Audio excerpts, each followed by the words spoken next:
Hello, in this video we want to explain to you about the starting two electric motors one after the other. The power circuit and common circuit are similar to previous video and only the PLC program changes and no we no larger use normally open, normally close contactors and we only command the conductor coil here. In this program, we want this conductor to be activated when this conductor is activated.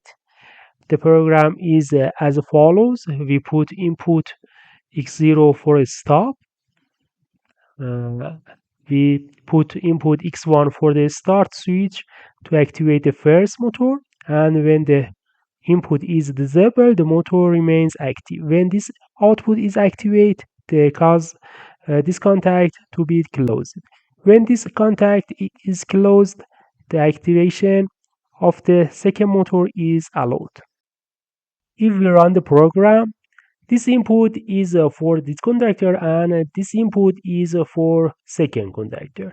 If we activate this input, nothing happens because this conductor is not activated.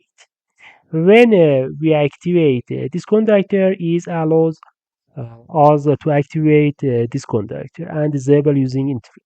If this conductor is not activated, it doesn't allow activation because this contact is not closed because output Y0 is disabled.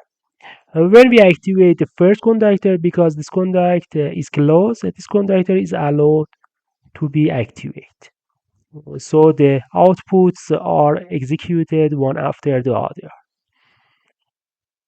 So the second motor will not be activated until the first motor is activated. It should start the first motor and allow the second motor to start.